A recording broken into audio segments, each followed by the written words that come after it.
ini ada apa ya, ada garis lurus ini antara Mbah Hasyim dengan Gus Dur gitu. Oke. Dan sebenarnya kenapa kok kemudian pertama tadi Mbah Hasyim kok kemudian operasionalnya padahal podo-podo tunggal guru gitu kan, harusnya nggak boleh ganggu, tapi ternyata menurut saya karena begitu kemudian Mbah Hasyim ke Tebireng gitu kan, sementara Mbah Darwis kemudian ke Jogja, itu ada satu yang agak beda. Dan perbedaan itu menarik. Coba seandainya kemudian Mbah Hasyim Asy'ari itu ternyata masih tinggalnya itu di seputaran Pantura, kan? Karena kan keluarganya tadi dari mana? Mas Slamet tadi dari mana, Mas Slamet? Halo Mas Slamet. Tadi keluarganya tadi dari asal usulnya dari mana coba? Kan tidak asli Tebireng gitu kan, dia menepi dari Demak. Tapi kalau kemudian kalau kemudian nanti seandainya itu masih Demak, itu mungkin boleh jadi akan sama. Kenapa? Karena iklim, kondisi sosial Demak mungkin pada saat itu yang pernah jadi ibu kota kerajaan kan begitu, ya mungkin akan sejajar juga dengan Jogja, hampir sama dengan Jogja. Nah kalau seandainya itu tuh masih sama gitu kan, sangat mungkin gerakannya juga sama.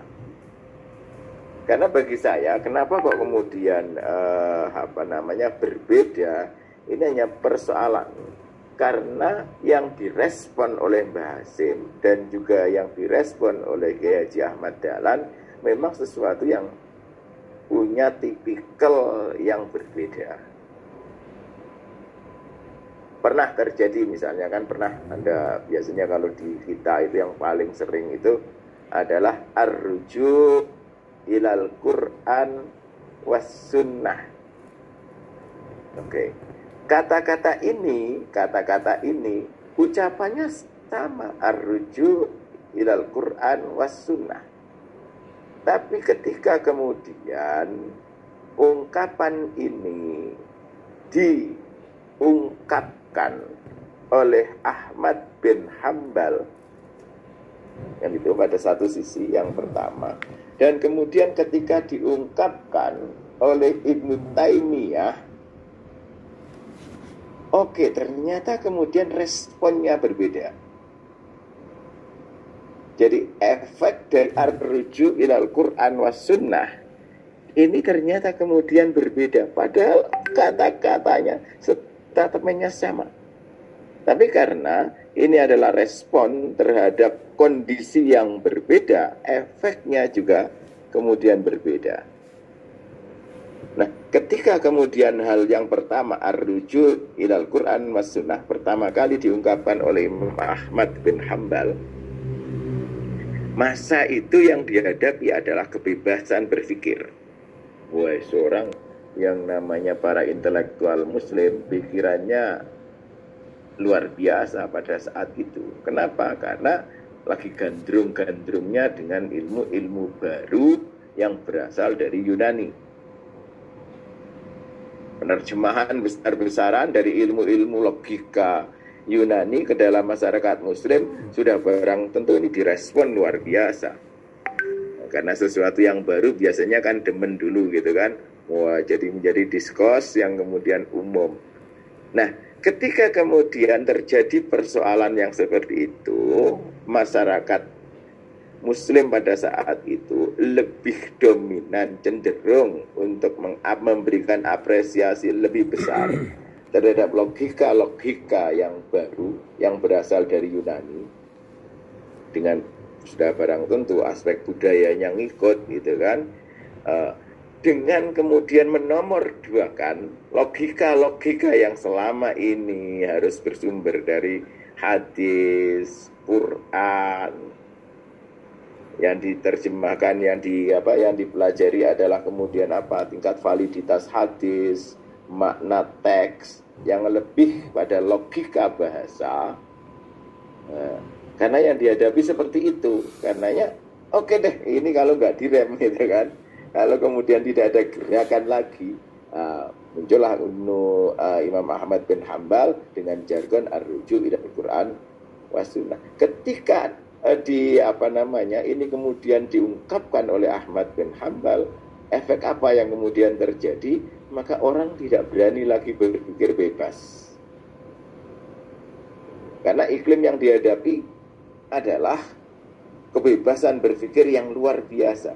Maka ketika ar-ruju' ilal Quran was sunnah ini diungkapkan oleh Ahmad bin Hambal, ini menjadi rem. Bahkan saking kebablasan, habis itu nggak ada lagi kan. Akhirnya semuanya nggak boleh ini, kita mikir nggak boleh kreatif. Yang ada adalah jumud, yang ada adalah taklid. Sudah, orang pokoknya stop dulu kan gitu. Nah ini efek. Tapi ketika kemudian hal yang sama dikemukakan oleh Ibnu Taimiyah, sama ar-ruju' ilal Quran was sunnah, tapi yang dihadapi Ibnu Taimiyah adalah kemandekan berpikir. Orang malas berpikir, orang malas beristihad. Maka ketika diomongi ar-ruju' ilal Quran was sunnah, berarti ayo dialog kembali, ayo gali kembali pengetahuan yang ada, yang bersumber langsung dari Quran dan sunnah. Tidak hanya ngapresiasi terhadap pemikiran-pemikiran yang sudah terbakukan dalam kitab-kitab. Sebab apa? Begitu kemudian yang kita kaji adalah pemikiran-pemikiran yang terbakukan dalam kitab, itu kan berarti sudah jadi itu. Tapi ketika kemudian orang langsung menggali kembali teks-teks Quran, teks-teks hadis, sangat mungkin akan muncul pemikiran-pemikiran kreatif baru yang berbeda dari yang selama ini sudah terbakukan dalam teks-teks kitab-kitab klasik, katakanlah seperti itu. Ini beda banget ini. Nah, sehingga begitu ini dikemukakan oleh Ibnu Taimiyah, langsung orang kembali lagi kemudian berani untuk berpikir keluar dari sekat-sekat madhab. Ini yang kemudian terjadi. Sama, boleh jadi bagi saya begitu yang dihadapi, karena yang dihadapi oleh masyarakat, yang dihadapi oleh Kiai Haji Ahmad Dahlan, Keraton Jogja, katakanlah begitu, masyarakatnya pasti metropolis pada saat itu. Oke, ya, biasanya masyarakat metropolis sangat-sangat berbeda dengan masyarakat yang dihadapi oleh Kiai Hasyim Asy'ari di Tebuireng. Nggak kemudian orang di Tebuireng kok berpikir kritis, itu nggak ada itu. Oke kan? Tapi ini berbeda dengan orang-orang yang ada di Jogja, relatif, karena di situ pusat pemerintahan pada saat itu masih sangat dominan. Berarti di situ banyak orang yang kemudian mikir macam-macam. Wajar juga kemudian kenapa kemudian NU tidak menghadapi persoalan ini hadisnya sahih apa enggak gitu kan. Wes pokoknya madep mantep marang kiai gitu aja. Tapi ketika itu di Yogyakarta, orang sudah terbiasa buka-buka pengetahuan ala Belanda, kan gitu. Ketika ada teori-teori, pertanyaan-pertanyaan kritis itu muncul. Wajar jika kemudian dalam perkembangan selanjutnya, jadi jangan salahkan. Wah, itu kan hanya orang-orang pengikut Haji Ahmad Dahlan aja yang kemudian membelokkan organisasi Muhammadiyah dari fondasi Mbah Kiai Ahmad Dahlan. Oke, benar kata Kang Afif, kitabnya sama dan lain sebagainya, bahkan awal-awal nggak ada yang berbeda. Tetapi karena nalar kritis itu masuk dalam organisasi, maka pasti akan ada pertanyaan-pertanyaan, dan pertanyaan-pertanyaan itu kemudian Ingat lagi-lagi dalam masyarakat metropolis ini akan sangat berbeda dengan masyarakat yang di kedalaman. Jadi masyarakat metropolis itu berarti hampir sama dengan orang-orang, kenapa kok Imam Abu Hanifah yang lebih dominan? Ya, saya makan nasi, kamu juga makan nasi. Artinya orang merasa kedudukan sederajat itu sangat-sangat kuat di masyarakat metropolis perkotaan. Nah, kalau kemudian di Tebuireng, di masyarakat Jombang dan sekitarnya, tidak ada kayak begitu. Ketika kemudian dia punya terkaya, wah itu yang non kaya, yang merasa pendidikannya lebih rendah, oh itu nggak bakalan berani ngudek-ngudek kan gitu. Nah ini akan berbeda. Nah, katanya pola organisasinya juga kemudian sangat berbeda. Menurut saya kok ini aja. Katanya menurut saya lebih dinamis. Awal-awalnya Muhammadiyah lebih dinamis karena memang seperti itu. Ya meskipun kalau hari ini NU yang lebih dinamis. Kenapa? Karena NU meskipun pemikiran-pemikiran kritis itu nggak muncul, tetapi NU penuh dengan varian pemikiran yang banyak. Ketika dia di sini mentap, ngambil pemikiran yang satu lagi kan gitu aja.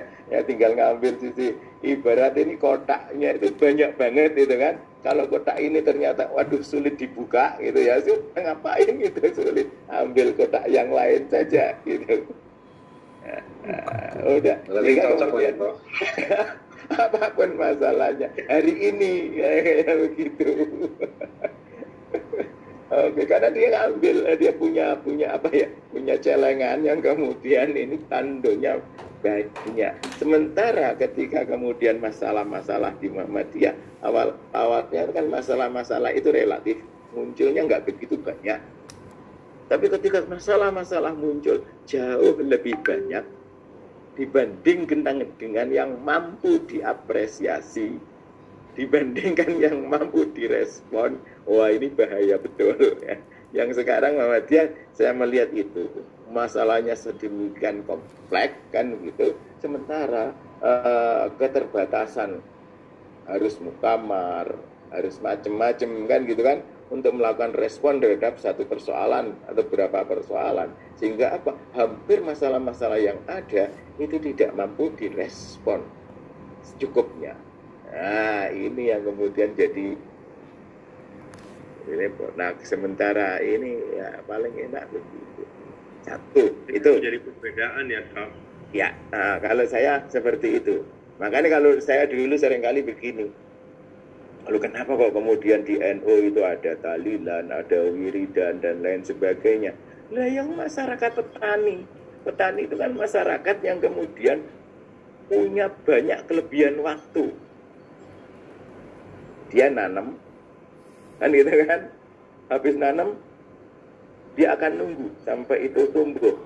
Nah masa dari biji sampai tumbuh, wah itu mau apa kan gitu katakanlah seperti itu. Nanti setelah tumbuh nunggu sampai dia itu banyak waktu. Karenanya menurut saya kalau persoalan waktu ini yang dihadapi oleh Kiai Hasyim Asy'ari, Mbah Hasyim Adrotusai adalah bagaimana memanfaatkan waktu luang yang ada. Karena problemnya kelebihan waktu. Ini kalau sederhananya seperti itu. Ini berbeda dengan Muhammadiyah. Muhammadiyah di Jogja, kita lihat Jogja itu adalah kota pedagang pada saat itu kan gitu kan. Masyarakat yang dihadapi adalah masyarakat pedagang. Saya kira yang masyarakat yang sekarang wirausaha, entrepreneur, saya yakin itu. Ya kalau yang seperti kita-kita yang pegawai itu, ya itu wajar lah kalau NU banget. Karena problemnya adalah bagaimana menghabiskan waktu.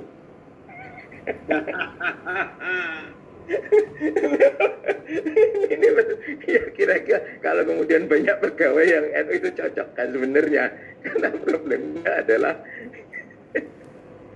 tetapi kalau sudah ngomong mental pedagang, entrepreneurship, problemnya bukan kebanyakan waktu luang, tapi kehabisan waktu. dia harus nawarkan ini, nawarkan itu, karena ya problemnya adalah bagaimana dia mampu mengelola waktu secara efektif. Karenanya ya karena waktunya efektif, ya nggak bakalan ada puji-pujian kan gitu. Lu gimana? Ya sudah, komat aja kan gitu. Problemnya kan begitu adzan sebentar, kemudian komat. Oke. Ya. Habis itu kemudian kayak itu. Itu aku jadi salah banget. Syiru segera ayo nyambut gawe mana kan gitu. Tetapi kalau ini masyarakat yang banyak waktunya, apalagi nanti ini petani pada saat itu, wadah wes tiapani dhisik. Gak mungkin dalam waktu yang sebentar kok kemudian langsung bisa diajak jamaah. Oh, karenanya diworo-woro dhisik. Biar kemudian nggak lama dan nggak ngelangut puji-pujian. Misalnya, ya meskipun di sini ada pembelajaran. Habis itu, ya kan gitu. Habis itu kemudian apalagi pikir. Jadi sederhananya seperti itu kalau bahasa. Yang satu adalah problemnya adalah kebanyakan waktu luang yang dihadapi. Yang satu lagi adalah kekurangan waktu. Ini belum lagi tipologi masyarakatnya yang saya utarakan yang pertama. Menurut saya ini yang menyebabkan